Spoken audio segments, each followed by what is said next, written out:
የሳምሶን እናት ሶምሶንን ከመውለዷ በፊት ማን ነበረች? በዚህ ጊዜ በእርሻ ውስጥ ተቀምጣ እያለ ነው አይደል እግዚአብሔር መልአክ ተገለጠላት ይላል። እና ወንድ ልጅ ትወልጃለሽ አላትና የእግዚአብሔር መልአክ ሳይሆን አይቀርም፣ በጣም ያብረቀርቃል፣ ፊቱም ያበራል። እና ወንድ ልጅ ትወልጃለሽ አለኝ ስትለው ለማኑሄ እንግዲያው እኔ ጸልያለሁ ላንቺ ከተገለጠ እንደገና እኔም ማየት ስላለብኝ እኔም ጸልያለሁ አለና እግዚአብሔር ሆይ ለሚስቴ ተገልጠሃል፣ አዎ እኔም እባክህ ልይና ለሷ የነገርካትን ለኔም ደግሞ እንድትነገረኝ ይፈልጋል። ለሚስቱ ድጋሚ ተገለጠላትና ተገልጦላት ሲያዋራት እባክህ አንተ ሰው እንዳትለየኝ ባሌን ጠርቼ ልምጣ አለችው። ባሏም ሮጦ መጣ፣ አገኘው። እግዚአብሔር ወንድ ልጅ ይሰጣቸዋል። ልጁ ግን ሲወለድ ስርዓት አለው። እንደ ማንኛውም ልጅ ዝም ብሎ ተጸንሶ የሚወለድ አይነት ልጅ አይደለም። እግዚአብሔር ለተለየ ዓላማ የሚፈልገው የእግዚአብሔር ፕሮግራም ያለበት ልጅ ስለሆነ አንቺ እሱን ጸንሰሽ እስክትወልጂ ድረስ የሚያሰክር መጠጥ እንዳትጠጪ አላት። እግዚአብሔር ልጁን ስለፈለገው አንቺ ራሱ የሚያሰክር እንዳትቀምሽ አላት። ከተወለደ በኋላ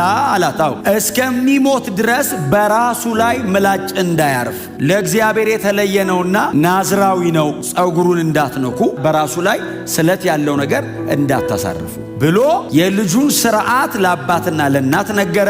መጽሐፍ ሲናገር እናቱን ጸነሰች፣ ሶምሶን ተወለደ። ማኑሄና እናቱ እግዚአብሔር ይሄ ልጅ ከመጸነሱ በፊት ነግሯቸዋል። ናዝራዊ ነው፣ የኔ ነው፣ ለእናንተ ብቻ ሳይሆን ለራሴ ምን የሰጠኋችሁ የሚያድገው ለእናንተ ደስታ ብቻ ሳይሆን ለኔም ክብር ነው ብሎ እግዚአብሔር እስራኤልን ከፍልስጤም አገዛዝ ነፃ ለማውጣት ይሄንም ብላቴና እነሱ ቤት እያሳደገ እንደሆነ ስለገባቸው በቤታቸው እግዚአብሔር ላስቀመጠው ፕሮግራም ሲሉ የሚፈልጉትን እየተዉ ያማራቸውን እምቢ እያሉ ብላቴናውን አሳደጉት። በ19 ዓመቱ ሲያድግ በጾርዓና በኤሽታኦል ሸለቆ መካከል በዳን ሰፈር የእግዚአብሔር መንፈስ ሊያነቃቃው ጀመር ይላል። እግዚአብሔር እላዩ ላይ ኢንቨስት ያደረገበት ኃይል በሰው ልጅ ታሪክ እንደ ሶምሶን እግዚአብሔር ኢንቨስት ያደረገበት ሰው የለም። አባቱና እናቱ የሚያሰክር ነገር ሳይቀምሱ በጥንቃቄ ተወልዶ በጥንቃቄ አድጎ ያለ ጥንቃቄ መኖር ጀመረ። ነፍስ ካወቀ በኋላ አባቱ እጁን ይዞ ማስቆም አይችልም። እላይ ላይ የተቀመጠብህ የእግዚአብሔር ፕሮግራም አይፈልገውም። ተው ብቻ ነው ማለት የምትችለው፣ መያዝ አትችልም። ለምን? መንፈስ አለበት። እግዚአብሔር ከእሱ ጋር ነው ያለው። መምከር ነው የምትችለው፣ መከልከል አትችልም። እግዚአብሔር እንደ ሀገር እስራኤልን በሱ በኩል ነፃ ለማውጣት ነው የቀባው። ኢንተርቴን እንዲያደርግ አይደለም እግዚአብሔር ላይ አጀንዳ ያስቀመጠው፣ ነፃ ለማውጣት ነው እግዚአብሔር ይሄንን ሁሉ ላይ ያፈሰሰው። ነፃ ለማውጣት የሰጠውን ኃይል ለተለያዩ ነገሮች አዋለው። የማይተካ ነገር ምን እንደሆነ ታውቃላችሁ? በሰው ዕድሜ ታይም፣ ሲዝን፣ ወቅት፣ ጊዜ። ይሄንን ኃይል ሊያባክነው ይችላል። ጊዜውን ከየት ያመጣዋል?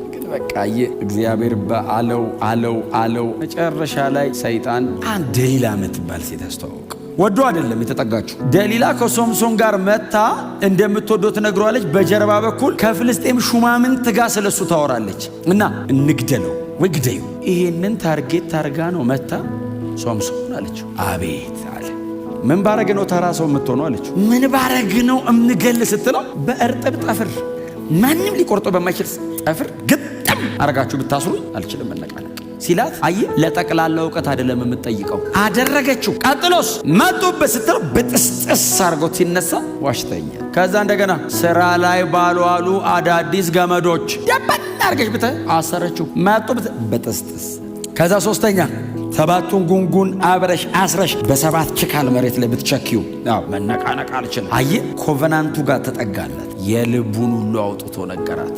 የመጨረሻውን ቃል አወጣ። እነዚህ ሰባት ጉንጉኖች ናዝራዊ ስለሆንኩኝ ምላጭ ነክቷቸው ያውቅ። እነዚህን ሰባት ጉንጉኖች ከራሴ ላይ ብትላጫቸው እንደ ማንኛውም ሰው ተራ እሆናለሁ። ከዛ መጽሐፍ ሲናገር እንቅልፍ እንደያዘው እርግጠኛ ስትሆን ሰባቱን ጉንጉን ከፍልስጤም ገዢዎች አስመጥታ አስላጨች።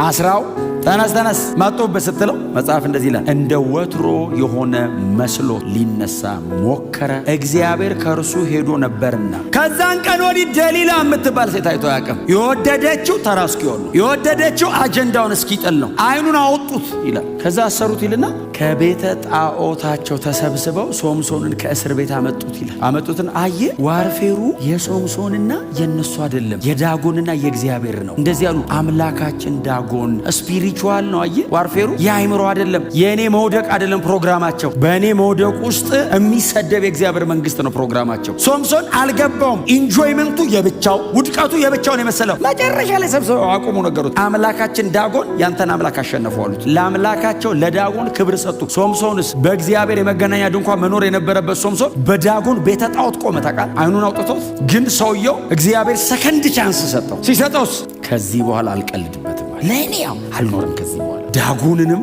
ተከታዮቹንም አጥፍቼ ልሙት ብሎ እግዚአብሔርን ለመነ ይላል። ሲጮህ የእግዚአብሔር መንፈስ በላዩ ላይ ሲወርድ ምሰሶቹን ይዞ ጮኸ ይልና ይዟቸው ወደቀ። በሕይወት ከገደለው ይልቅ በሞቱ የገደለው ይበዛ ነበር። እግዚአብሔር በሰጠ ዘመን አገልግለነው እናልፋለን። ከዚህ በኋላ የእግዚአብሔር ስም በቤተ ክርስቲያን መሰደብ የለበትም በእኛ ምክንያት። እግዚአብሔር አንድ ልጁን መስዋዕት ያደረገበትን ወንጌል እግዚአብሔር በእኔና በእናንተ ዘመን ስታንዳርዱን አስጠብቆ ያስጨርሳል።